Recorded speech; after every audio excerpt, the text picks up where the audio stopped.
원화 가치가 당분간 중국 위안화 향방에 따라 영향을 받을 가능성이 있다는 한국은행의 분석이 나왔습니다.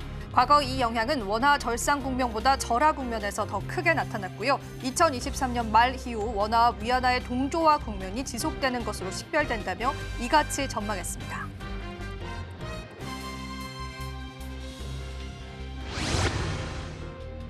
오늘 국내 주식시장에서 정유 관련주가 강세를 이어가고 있습니다. 이스라엘이 지난 13일 이란 일대를 폭격한 후 이란이 반격에 나서면서 국제유가가 급등한 탓으로 풀이되고 있습니다.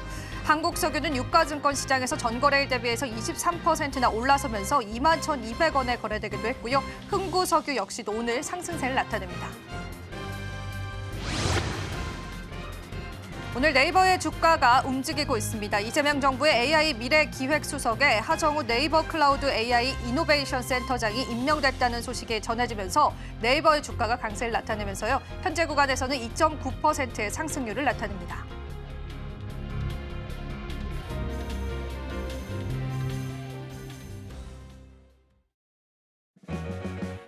시청자 여러분 안녕하세요. 마켓 쇼쇼쇼 진행을 맡은 이지영입니다.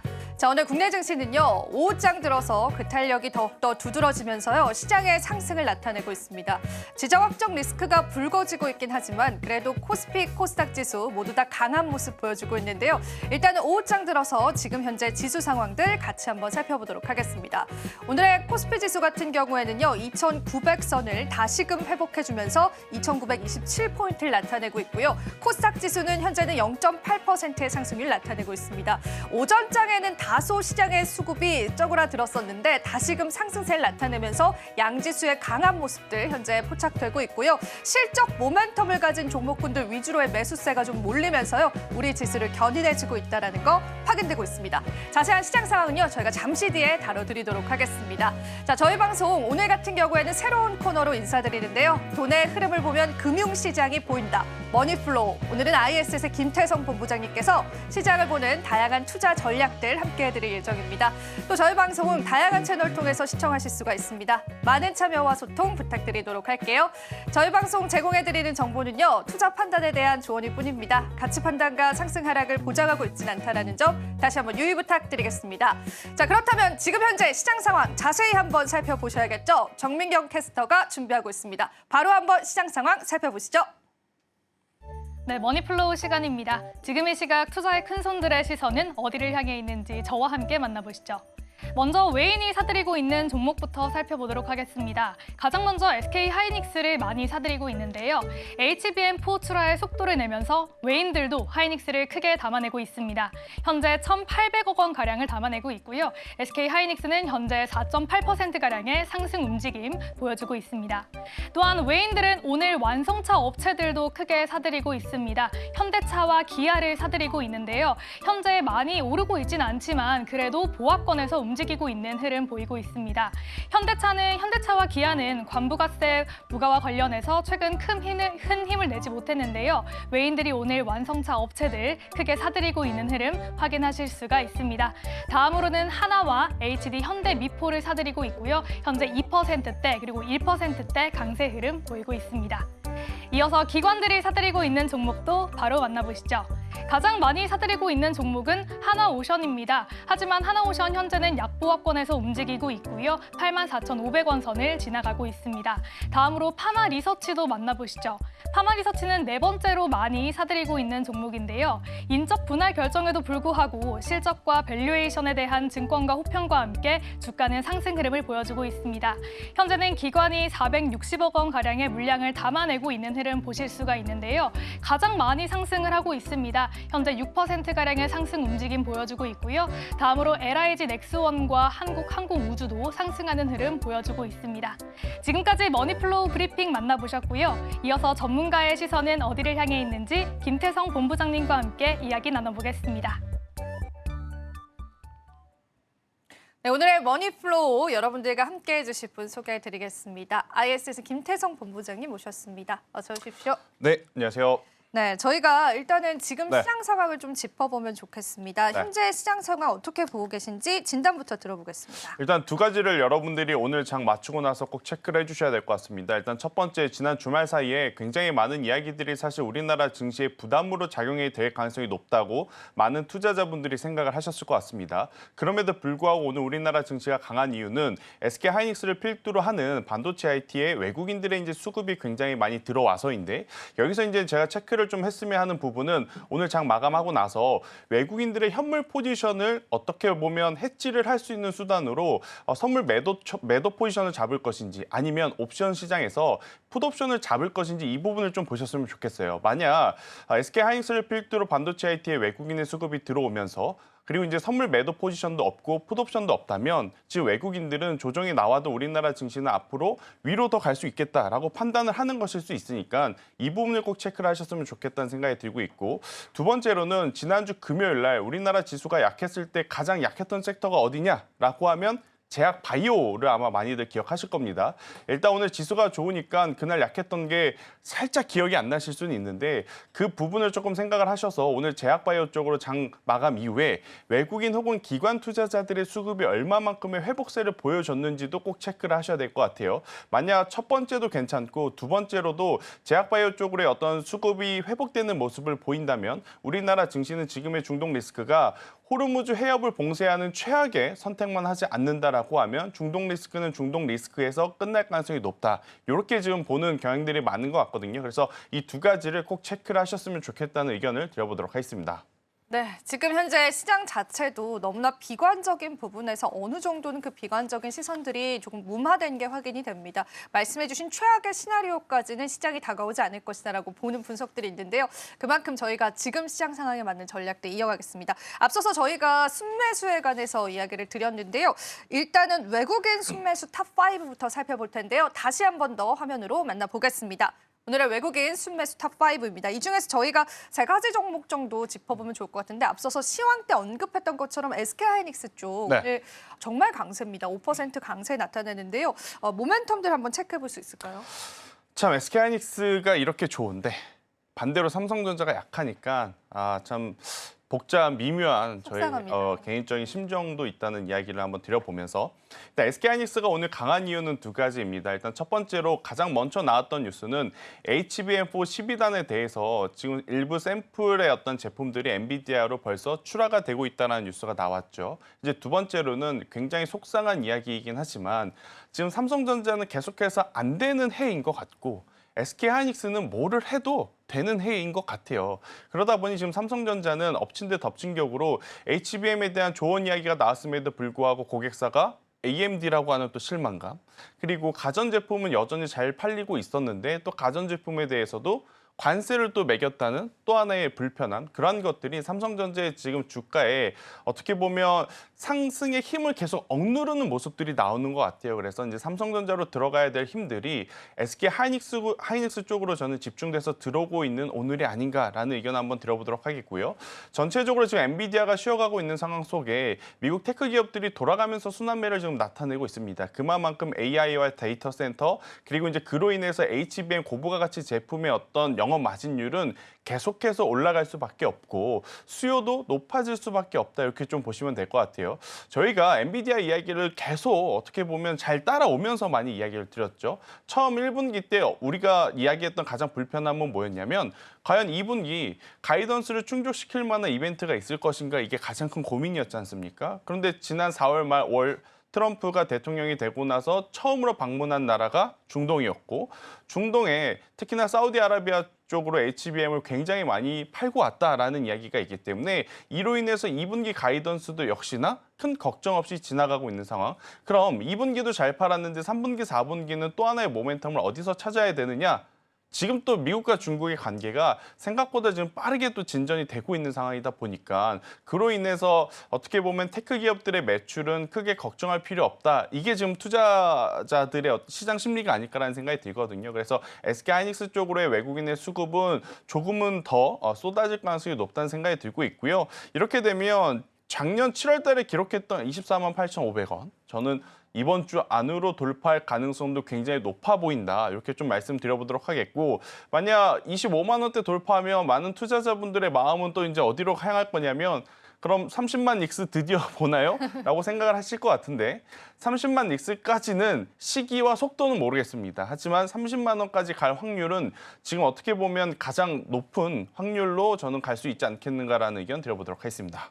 예, 하이닉스 오늘 상승에 관해서 좀 짚어봤습니다. 한 가지 추가 질문을 좀 드리고 싶은 네. 게 이게 하이닉스 오른 게 사실 이제 언급해 주신 모멘텀도 있지만 디램 가격 상승이라고 하는 모멘텀도 있긴 하더라고요. 근데 사실 디램 가격 상승에는 삼성전자도 그만큼의 수혜를 받아가는 게 맞는데 그쵸. 네, 주가 반영이 안 된 이유를 짚어볼 수 있어요. 일단 삼성전자에도 좋은 뉴스, SK 하이닉스에도 좋은 뉴스이지만 지난해 4분기 대비해서 올해 1분기 디램 시장 점유율의 어떤 변화가 좀 있었죠.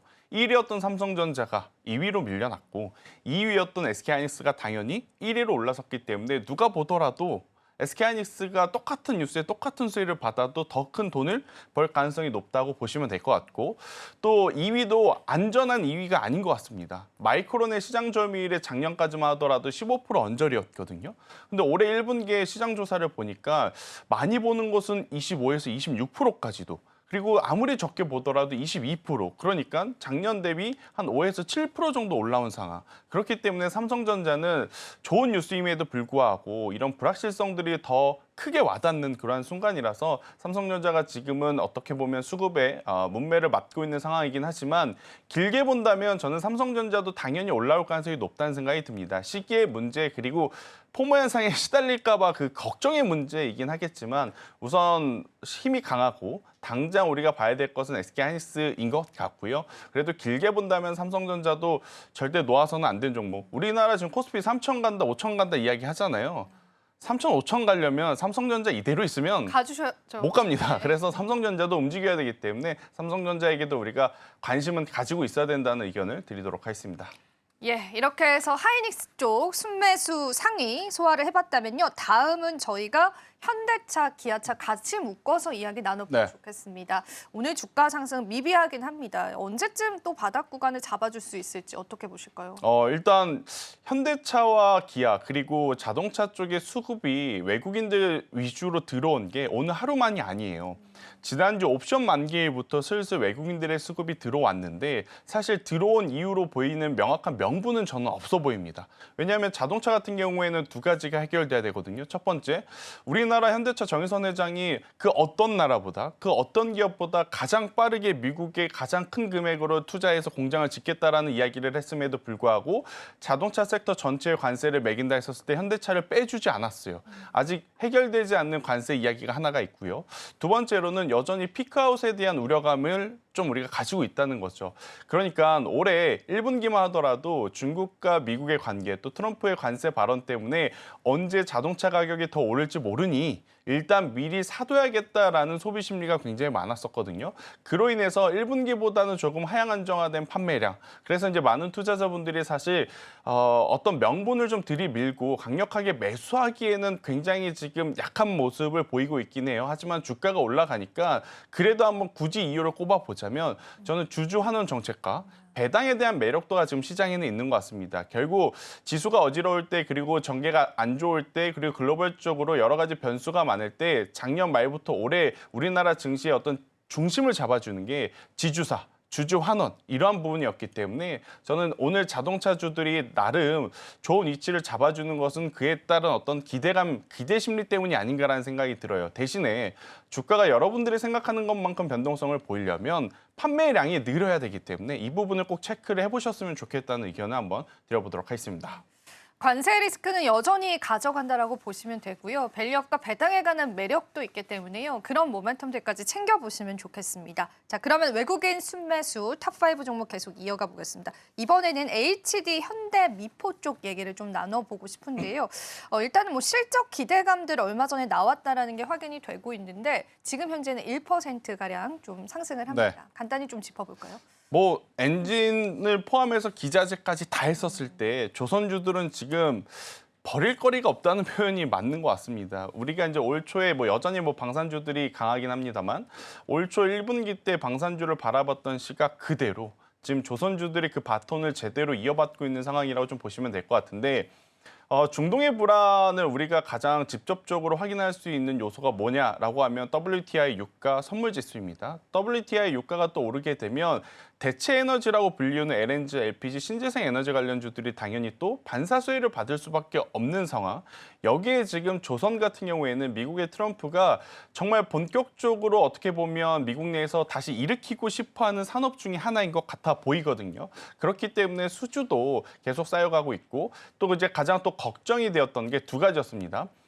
신조선가가 정체되는 것이 아니냐 첫 번째, 그리고 이제 중고성가만 너무 올라가는 것 아니냐라는 고민이 있었지만 최근에 보면 신조선가도 회복을 하고 있고 중고성가도 나름 안정화를 좀 찾아가고 있는 상황이라 조선주들 같은 경우에는 특히나 우리나라 LNG, LPG 쪽에 특화되어 있는 선종을 만드는 조선사들은 저는 여전히 한번 여러분들이 꼭 보셔야 되는 그런 기업 중에 하나다라는 생각이 들고 있고, 대신에 저는 조선사보다 만약에 개인 투자자분들이 매매 전략으로 보신다면 엔진 쪽이 가장 좀 합리적인 선택이라고 보거든요. HD, 현대 마린 엔진과 같은 기업들, 하나 엔진과 같은 경우. 왜냐, 중국에서 이제 유럽으로 수주를 주든, 미국에서 우리나라에 수주를 주든, 일본에 수주를 주든 굉장히 많은 배들이 만들어지지만 그 안에 정말 높은 시장 점유율을 가지고 있는 부품이 바로 엔진 쪽. 그리고 엔진은 전체의 어떤 배 가격에 정말 많은 부분을 또 차지하고 있는 상황이라서 저는 우리나라 엔진 관련 기업들이 지금보다 더 주가가 올라갈 수 있는 요소들은 더 많다고 생각을 하거든요. 그래서 만약 조선주들을 좋게 보신다면 우선 저는 엔진 쪽을 바라보시는 게 현명한 또 투자의 선택일 수도 있겠다라는 생각이 들고 있고, 또 같이 많이 거론이 됐던 조선 기자재들 같은 경우에는 여러분들이 다가오는 2분기, 3분기에 두 가지를 꼭 체크를 해야 될 것 같아요. 일단 마진율. 지금 피팅 밸브류들이 정말 오랜만에 언급이 되면서 주가가 천정부지로 올라오고 52주 신고가고 역사적인 신고가 이런 이야기를 많이 드리지만 그들이 그동안에 올라오지 못했던 이유는 낮은 영업 마진율이었거든요. 그러면 그 영업 마진율이 개선이 되는지를 꼭 한번 체크를 좀 해보실 필요는 있을 것 같고, 그리고 이제 가장 또 중요한 거 수주 잔고인 것 같습니다. 한쪽만 너무 수주 잔고가 좀 몰려 있으면 안 되고 골고루 지금 수주 잔고가 좀 많이 퍼져 있어야 되는데 피팅 밸브류가 약간의 그 수주 잔고의 좀 정체기를 보여주는 것 같아요. 그래서 이 부분을 살짝 고민해보자라는 의견 드려보도록 하겠습니다. 네, 이렇게 해서 외국인 순매수 종목군들 저희가 좀 살펴봤습니다. 이번에는 기관 쪽으로 시선을 한번 돌려보겠습니다. 기관 순매수 탑5 종목부터 다시 한 번 더 만나보겠습니다. 자, 일단은 하나오션을 질문을 드릴 건데 앞서서 이제 외국인 쪽은 한화 쪽 담아내고 기관은 하나오션 쪽 담아내는데 주가는 한화가 오늘 10% 넘게 그렇죠. 급등을 하거든요. 네. 주가적인 측면에서는 좀 상이한 것 같아요. 어쨌든 하나 그룹주를 좀 담아내는 것 같은데 어떻게 네. 보실까요? 한화는 작년부터 올해까지 우리나라 굉장히 많은 그룹사 중에 정말 좋은 퍼포먼스를 보인 그룹임에는 틀림없는 것 같습니다.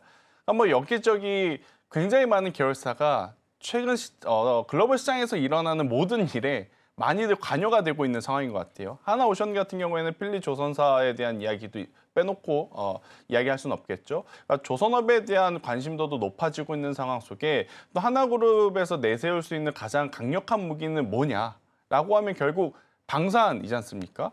또 방산 쪽에서도 특히나 잠수정, 잠수함 뭐 이런 쪽에서는 당연히 하나그룹사가 또 좋은 모습을 보일 가능성이 지금 굉장히 많아진 상황이고, 또 여기에 지주사, 배당, 또 여기에 또 빼놓으면 섭섭한 기업이 한화인 상황이라서요. 이제 한화 같은 경우에는 여러모로 지금 좋은 기운이 몰리고 있는 상황이라 저는 조금은 더 보셔도 되긴 하지만 앞서 이제 조선 쪽으로만 집중해서 본다면 하나오션도 저는 좋아 보여요. 하지만 하나오션 같은 경우에는 오늘 같은 날 거래량이 좀 붙어줘야 아무래도 올해 4월 달에 기록했던 95,300원 그 이상을 돌파해 줄 수 있다고 보여지지만 거래량이 좀 아쉬운 것 같습니다. 그럼 시장은 결국 뭐 하나오션이 가지고 있는 여러 가지 사업도 좋은데 조선하면 LPG, LNG 이기 때문에 하나오션보다는 다른 조선사들을 조금 먼저 챙기고 있는 것 같다라는 생각이 들어서 하나오션 같은 경우에는 조금은 아쉽지만 조선만으로 본다면 저는 기존의 HD현대중공업, HD현대미포조선 혹은 앞서 말씀드렸던 엔지 쪽을 바라보시는 게 좋을 것 같고요.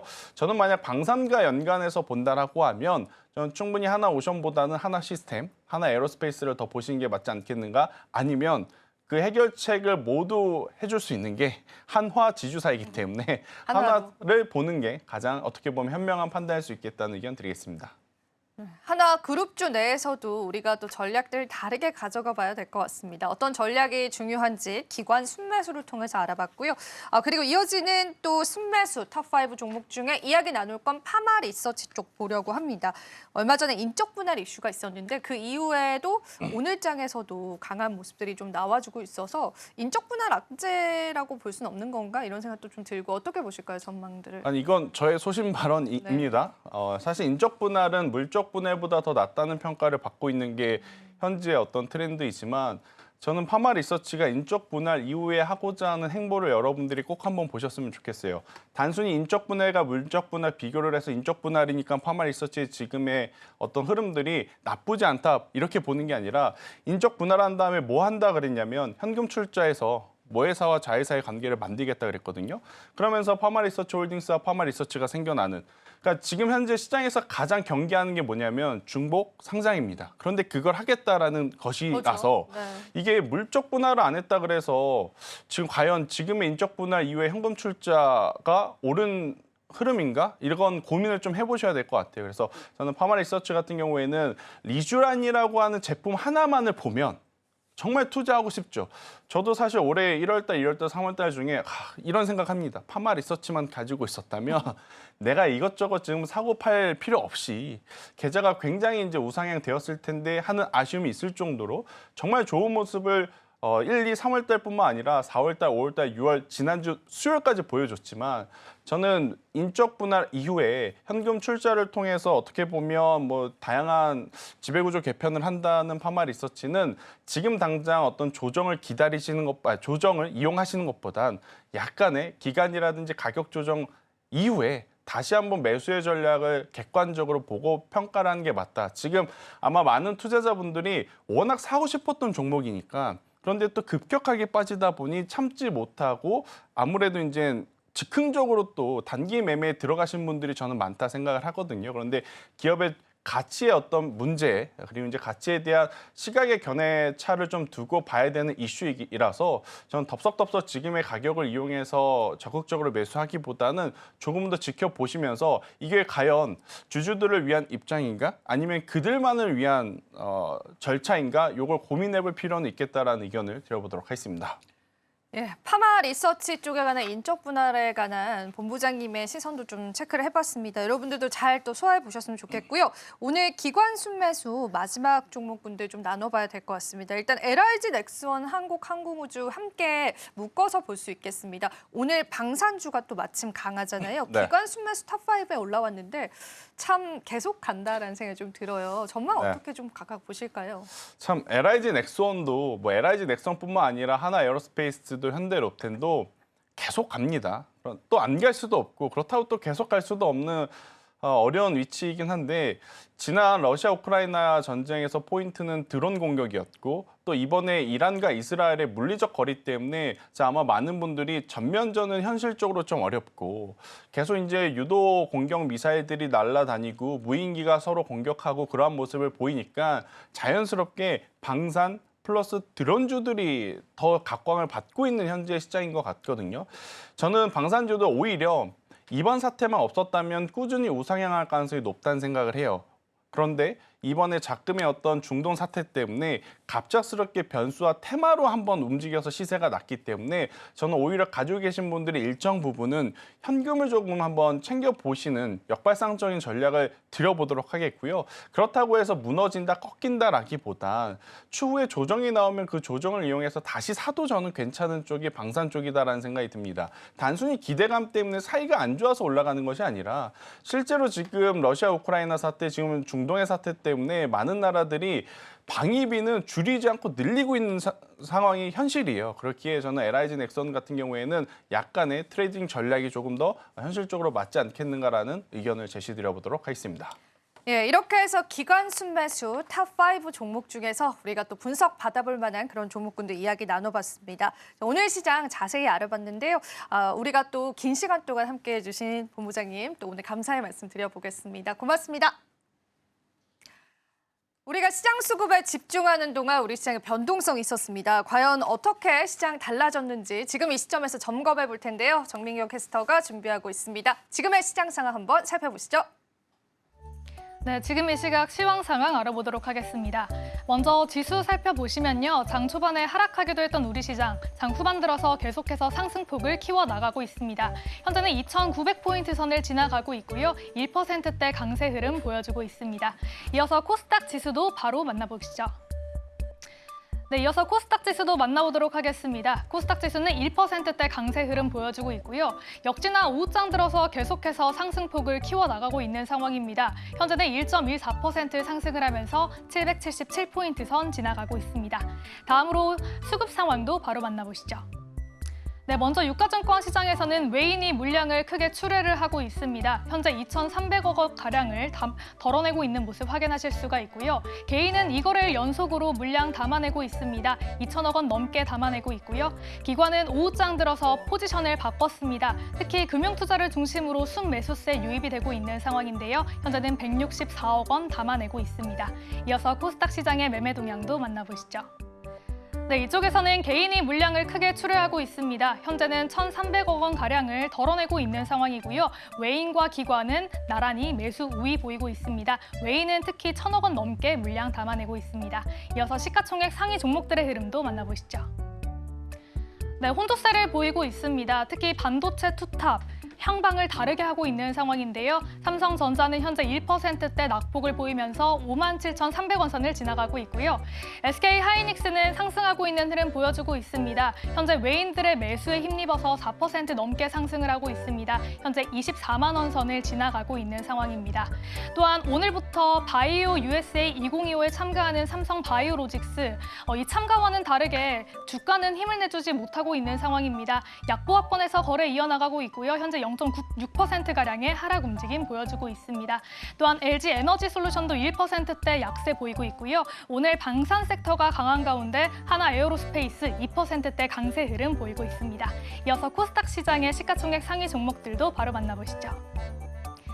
네, 혼조세를 보이고 있습니다. 알테오젠이 오늘 큰 폭으로 상승하는 흐름 보이고 있는데요. 현재는 5% 넘게 강세 흐름 보여주고 있습니다. 40만 원 선을 넘어섰고요. 현재는 40만 7천 원 선에 거래되고 있습니다. 오늘 2차 전지 관련 종목들은 조금 주목을 받지 못하고 있는 상황입니다. 외면을 받고 있다라고 표현을 해도 좋을 것 같은데요. 에코프로비엠이 1%대 낙폭 보이고 있고요. 에코프로 또한 1%대 낙폭 보이고 있습니다. HLB도 현재 3%가량 크게 밀려나면서 5만 1,000원 선에서 거래가 되고 있고요. 레인보우 로보틱스는 큰 움직임 없는 가운데 현재는 강보합권에서 거래 이어나가고 있습니다. 지금까지 시황 살펴봤습니다. 네, 우리 시장 이렇게 한번 살펴봤습니다. 시장 자체가 좀 변화가 있긴 했었는데요. 주도하고 있는 가장 뜨거운 이슈에 집중해 보도록 하겠고요. 저희가 시장을 꿰뚫어보는 안목 있는 전문가님 모셨습니다. IS의 경제연구소의 차영주 소장님 모셨습니다. 어서 오십시오. 안녕하십니까.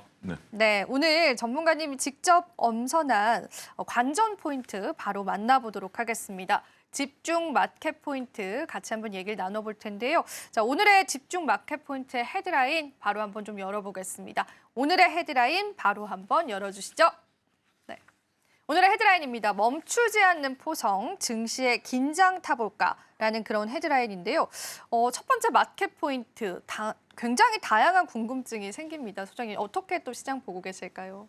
일단 뭐 중동 전쟁 지금도 계속해서 뭐 속보들이 뜨고 있는 상태예요. 뭐 확인되지 않은 부분들까지 나타나게 된다라면 이게 과연 뭐 어떤 것을 믿어야 되느냐라는 부분들로 우리가 볼 수 있겠죠. 이제 다행스러운 것은 시장에서의 반응이 우리 예상과는 다르게 또 나름대로 견조한 흐름들을 좀 보여주고 있다라는 부분들이에요. 근데 이것도 또 모르겠습니다. 지금 이제 예멘과 그 이란이 호르무즈 해협을 이제 봉쇄할 가능성도 또 언급이 조금 전에 들어오면서 좀 확인을 했거든요.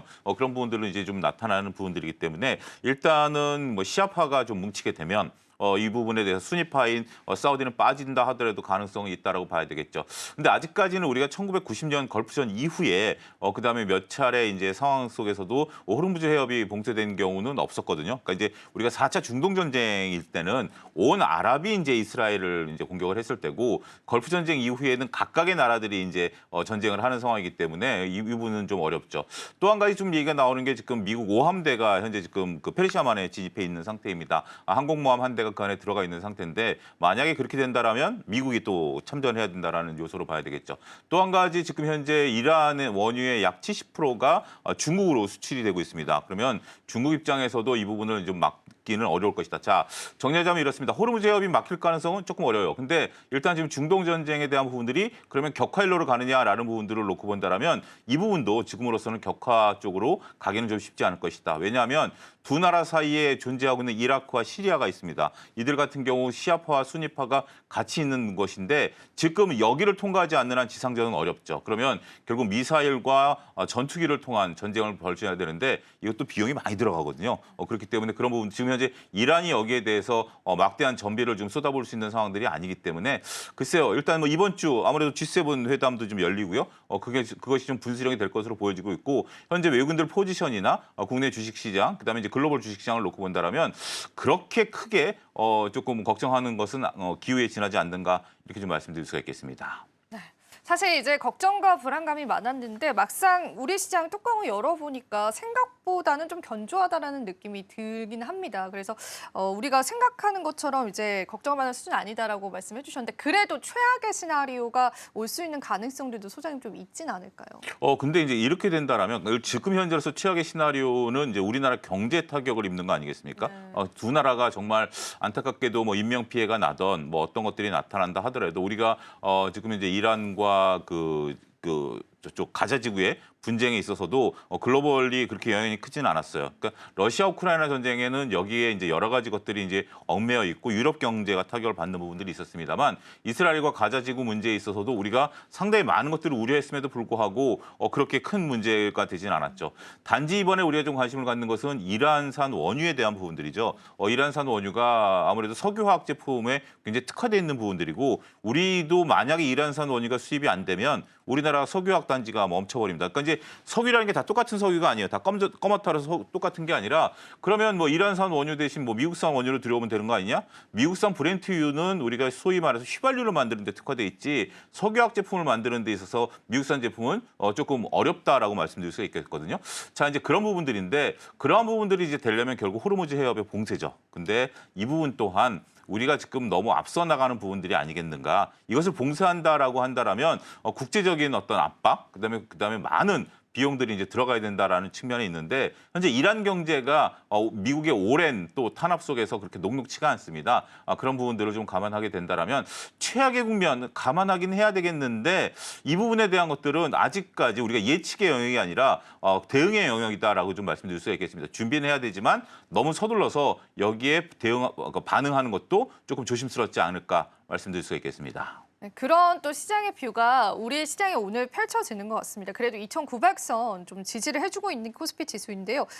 그리고 한 가지 더 여쭤보고 싶은 거는 그래도 외국인 쪽에서의 매도는 좀 보입니다. 그 폭이 많다라고 네. 보여지는 않지만 이런 이유들을 우리가 또 어떻게 좀 해석해 볼 수 있을까요? 일단 외국인들 매도세 같은 경우는 우리가 이제 꼭 이게 과연 중동 문제냐 아니면 우리가 한 가지 간과하고 있는 게 있습니다. 지난주 목요일이 우리 파생 만기일이었거든요.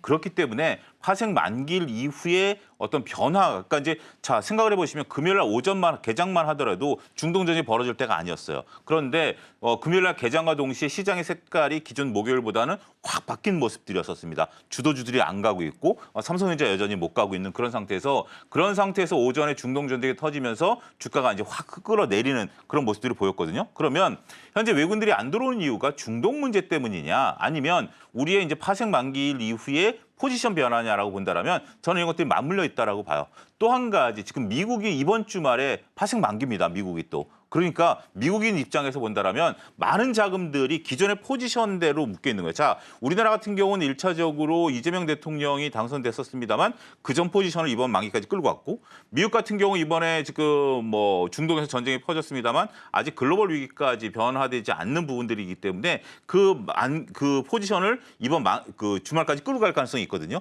그런 부분들을 좀 놓고 봐야 된다라고 말씀드릴 수가 있겠죠. 아직까지는 외국인들이 만약에 외국인들이 팔면 파생도 같이 팔아야 되거든요. 선물을. 근데 선물은 안 팔잖아요. 그렇네요. 그런 부분들을 놓고 보면 지금 외국인들의 포지션 변화는 아직까지는 이 그 중동 문제에 대한 오롯이 중동 문제 때문이다라기보다는 중동 문제가 한 30~40%는 된다. 나머지는 다른 요소들도 우리가 봐야 된다. 파생이 움직이지 않는 것도 하나는 중요한 힌트가 되지 않을까 말씀드릴 수 있겠습니다. 파생 시장에서의 매수세가 유지되는 부분들을 기억을 해보시면서요. 이 중동 리스크가 외국인이 짐을 싸서 떠나게 할 만큼의 큰 리스크는 아니다라는 부분들도 좀 확인해 볼 수 있는 시점입니다. 중요한 포인트 좀 짚어주신 것 같습니다. 그래서 오늘 시장을 보니까 방산, 해운, 핵 장비 관련주들이 움직이긴 합니다. 방산주가 또 한 번 이렇게 급등을 보여주는 종목군들 몇몇 있는데요. 이 증권사에서는 이제는 매수에서 또 중립 으로 의견을 좀 하향 조정하는 모습이 보여주기도 했어요. 그래서 사실 지금 이제 방산주 매수에 관해서는 위험한 구간인가라는 생각이 좀 들기도 하는데요. 어떻게 보세요, 소장님? 증권사 애널리스트들도 겁이 나겠죠. 지금 상태에서 너무 왜 매수 그래요? 의견을 외칠 수는 네. 없으니까 그들조차도 이제 다 똑같은 어떤 투자자들이고 똑같은 사람이기 때문에 지금은 겁을 내는 구간이다라고 좀 말씀을 좀 드리는 게 현실적이다라고 말씀드릴 수 있겠습니다. 물론 지금 여기서 겁을 낸다라고 해서 매도를 해야 되는 거와는 다르죠. 지금은 보유자분들께서 로스컷을 걸고 꾸준히 가는 거죠. 특히 이제 현대로템 같은 경우 우리가 보면 정말 오늘 좀 눈에 안 들어올 수도 있어요. 지금 우리가 눈에 들어오는 건 뭐죠? LIG 넥스원이라든지 하나 시스템 이런 것들이 눈에 들어오지만 현대로템 같은 경우 지금 대표적으로 우리가 조용하게 소리 소문 없이 올랐던 주식이에요. 이런 것들 같은 경우 우리가 5일 이동 평균선을 걸고 그냥 그대로 가져가는 거죠. 로스컷을 걸고 그냥 가져가는 정석적인 주식이다. 자, 하나에로가 오늘 저렇게 강한데 하나 시스템이 오늘 강한데 하나 시스템이 왜 강한가 이 부분을 좀 놓고 본다라면 저는 이렇게 보셔야 되지 않을까 싶어요. 우리가 현재 지금 하나 시스템 같은 경우 45,000원대에 외국인들, 그러니까 6월 2일, 6월 3일 날 우리 쉬었죠? 4일, 5일 날 전체 거래량의 약 평균 15%가 공매도 수량이었습니다. 그러니까 이제 개인들 공매도가 상당히 많이 들어왔는데 지금은 공매도 시장도 잘 보셔야 되는 게 그 과거에는 외국인과 기관들의 공매도만 있었습니다만 지금 개인 공매도도 상당히 많거든요. 45,000원대에 더 이상 방산이 안 간다라는 생각을 하셨는지 그날 거래량의 평균 15%가 그 공매도였어요. 그러고 나니까 우리가 저렇게 20%짜리 슈팅이 한번 나오고 오늘 나오면 전체적으로 공매도 치신 분들은 손실이 지금 30%에 육박하고 있습니다. 그렇기 때문에 대형주들이 고점에서 저런 모습들이 나오는 것은 공매도 쇼커버링일 가능성이 저는 높다라고 보고 있고요. 그러한 것들이 시장에 물론 이제 한화그룹 같은 경우는 여러 가지 뉴스가 있기 때문에 그런 부분들이 있긴 합니다만 그런 수급 논리도 같이 보셔야 된다라고 좀 말씀드릴 수 있겠죠. 대표적인 수급 논리를 보실 수 있는 것이 SK 하이닉스. 네. SK 하이닉스도 공매도에 대한 쇼커버링이 상당 부분 들어와 있는 부분들이거든요. 하나 오션도 마찬가지였고요. 지난주. 그런 부분들을 놓고 보면 우리가 방산주가 좋긴 좋아요. 근데 지금 저렇게 슈팅하니까 예를 들어서 하나 시스템 슈팅하니까 이제 하나에어로나 한국항공우주나 LIG 넥슨을 따라서 해야 되는 거 아니야? 이거는 조금 다른 결이다라고 좀 말씀드릴 수 있겠습니다. 여전히 지금 현재 그러니까 조선과 방산이 외국인들과 기관들의 입장에 있어서는 파생 만기 이후에도 이들이 끌고 간다. 참 재밌는 현상이에요. 우리가 이제 3월 달에 공매도가 재개될 때 3월 초에 어떤 얘기들을 많이 했죠? 공매도가 재개되면 조선과 방산이 가장 많이 밀릴 것이다라고 봤는데 이들이 전혀 꿈쩍하지 않아요. 만약에 그들 말씀을 믿고 공매도를 치셨던 분들은 지금은 다 손실 구간이다라는 거죠. 역시 시장에서 제일 무서운 건 뭐다? 실적이다.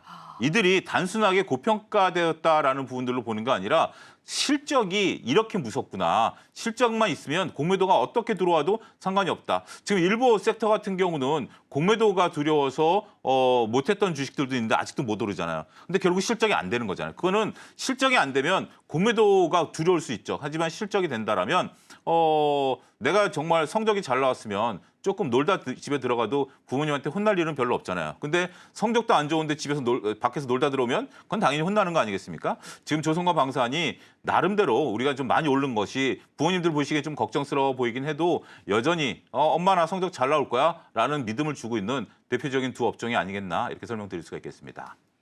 방산주 오늘 한번 지정학적 리스크와 함께 짚어봤습니다. 실적 뒷받침되고 있기 때문에 어느 정도 또 걱정할 만한 부분들 좀 덜어내셨을 것 같고요.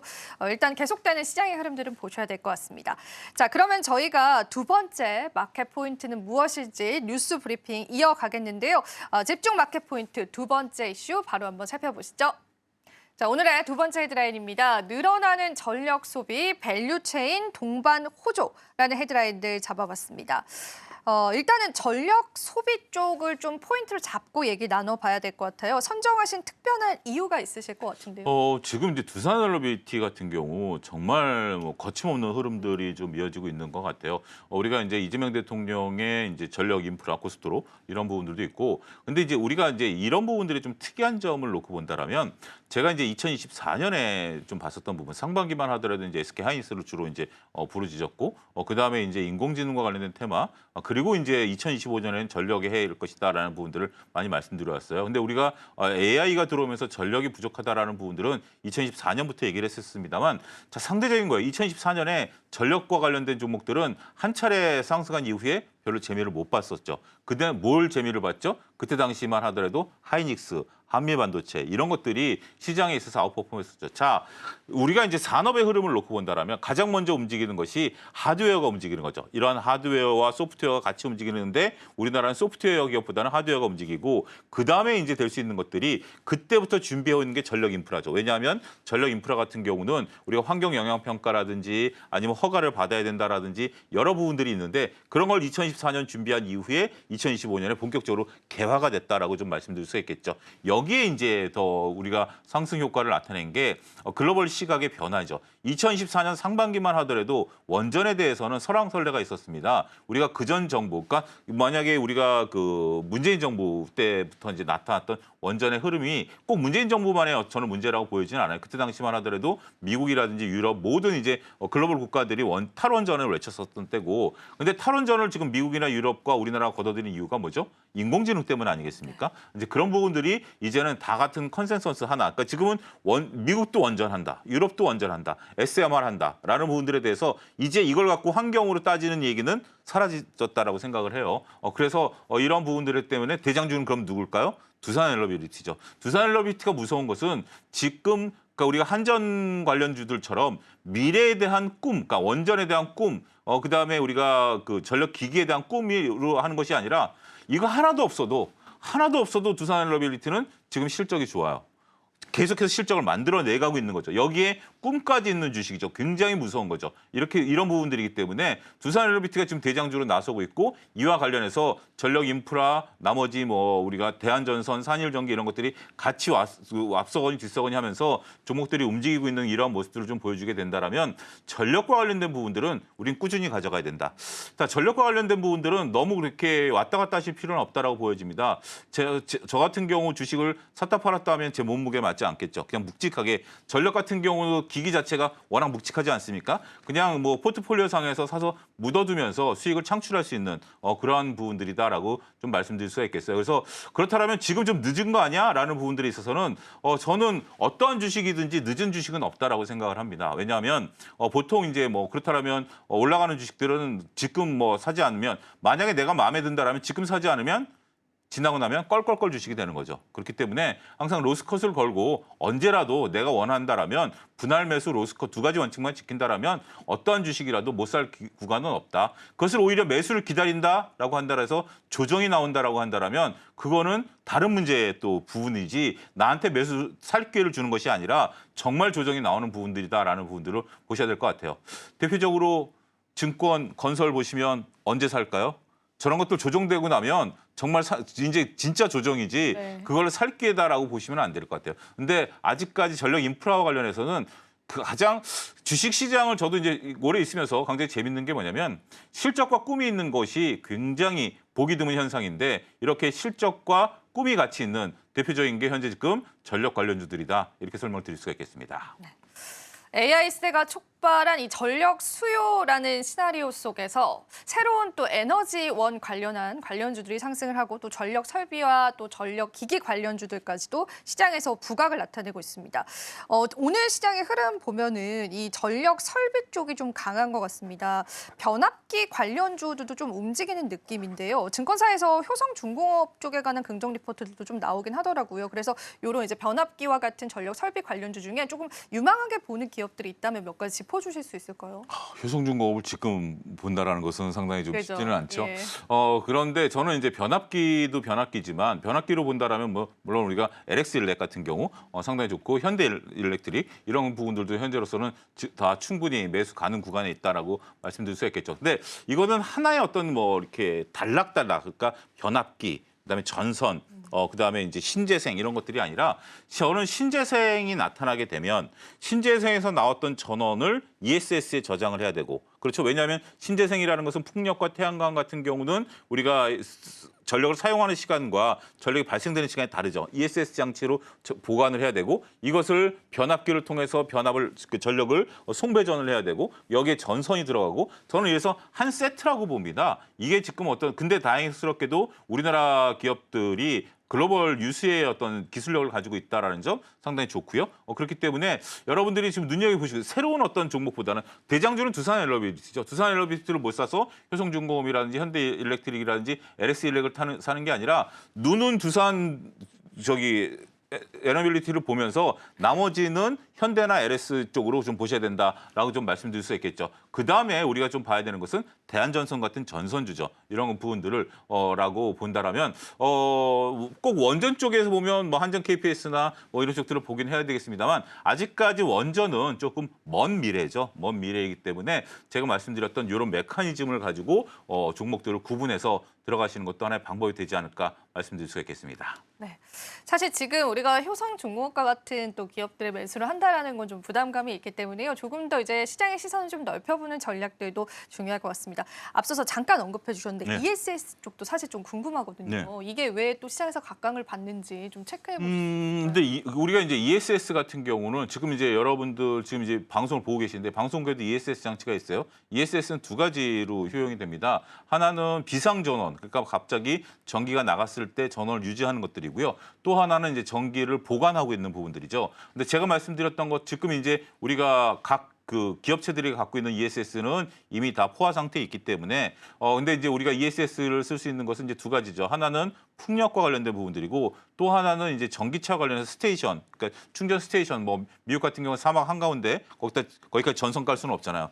그런 부분들을 이제 할 수 있는 부분들이다라고 말씀드릴 수가 있겠는데 근데 이제 우리가 ESS에 대한 부분들은 그렇게 아직까지는 그렇게 생각만큼 수요가 많이 안 늘어나는 부분들이 있는 것 같아요. 특히 이제 ESS의 대용품이라고 할 수 있는 것이 기존 자동차에서 나오는 어떤 그 배터리 이런 부분들도 이제 작은 것들은 사용할 수 있기 때문에 그런 부분들이다라고 말씀드릴 수 있겠습니다만 어찌됐든 우리가 ESS와 관련한 부분들은 전체적으로 하나의 테마로 좀 보시긴 해야 될 것 같아요. 근데 저는 여기서 만약에 우리가 전력 쪽으로 보게 된다라면 이게 지금 2차 전지와 관련된 부분 아니겠습니까? 네. 근데 저는 ESS보다 폐배터리가 더 낫다라고 생각을 해요. 왜냐하면 우리가 좀 아이디어를 끌고 가면 2차 전지의 어떤 그런 것들이 캐즘을 극복하지 못하다 보니까 ESS로 분파되는 부분들 아니야라는 부분들인데 그거는 앞으로 캐즘을 극복해야 되는 부분들이 있죠. 하지만 폐배터리는 우리가 이 캐즘을 극복하지 않아도 수요가 늘어나는 거거든요. 근데 야 전기차가 많이 팔려야 폐배터리가 활성화되는 거 아니야? 아닙니다. 우리가 기존의 완성품을 만드는 단계에서 수율이 한 80% 정도거든요. 나머지 20%는 다 폐배터리 시장으로 들어옵니다. 이거는 완성품이기 때문에 그걸 다시 리사이클해야 되거든요. 그런 시장을 놓고 본다라면 저는 코스모 화학이라든지 이런 부분에 대한 것들은 충분히 우리가 지금이라도 관심을 갖자. 자, 결국은 우리가 투자 아이디어 싸움이다라고 본다라면 전력 쪽에서 2차 전지 쪽으로 보게 된다라면 2차 전지 쪽에서는 ESS보다는 저는 폐배터리 쪽을 더 보는 것이 긍정적이지 않을까 이렇게 정리하도록 하겠습니다. 네, 이렇게 해서 저희가 또 마지막 질문까지 드리면서요. 시장의 투자 인사이트들 같이 한번 잡아봤습니다. 자, 오늘 또 두 가지 핵심 포인트를 통해서 우리 시장 좀 점검을 해봤는데요. 여러분들께서 다양한 투자의 팁들로 소화해 보셨으면 좋겠고요. 자, 오늘의 집중 마켓 포인트는 여기까지입니다. 긴 시간 함께해 주신 차영조 수장님 고맙습니다. 감사합니다. 네, 저희 또 오늘 마켓 쇼쇼쇼 1부는 여기서 인사드리도록 하겠습니다. 오늘 시장의 수급부터 시장의 헤드라인까지 여러분들에게 다양한 시장 전략들 잡아드렸고요. 잠시 후 2부에서 저희는 또 함께하겠습니다. 또 저희 방송 제공해드리는 정보는 투자 판단에 대한 조언일 뿐입니다. 가치 판단과 상승 하락을 보장하고 있진 않다라는 점 다시 한번 유의 부탁드리고요. 2부에서 장 마감 이후 전략까지도 저희와 함께해 보시죠. 시청해주신 여러분 고맙습니다.